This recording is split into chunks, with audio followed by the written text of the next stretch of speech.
The Central Bank of Kenya has reduced its benchmark lending rate to 9.5% in a bid to support economic growth. The decision marks a shift from an 18-month policy stance, which has seen the regulator maintain the rate at 10% and will see interest rates drop. Dennis Otieno with that report. In a move that is likely to excite borrowers in the country, the Central Bank's Monetary Policy Committee has reduced its key lending rate from 10% to 9.50%. This will now see the maximum interest rate charged by banks come down to 13.5%, down from 14%, in line with the interest rate cap law.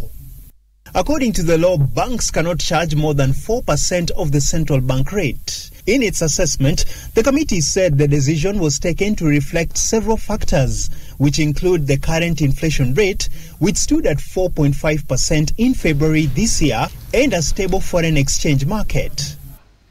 CBK Governor and MPC Chairman Patrick Njoroge says in lowering the rate, there was need to ease monetary policy to spark economic growth.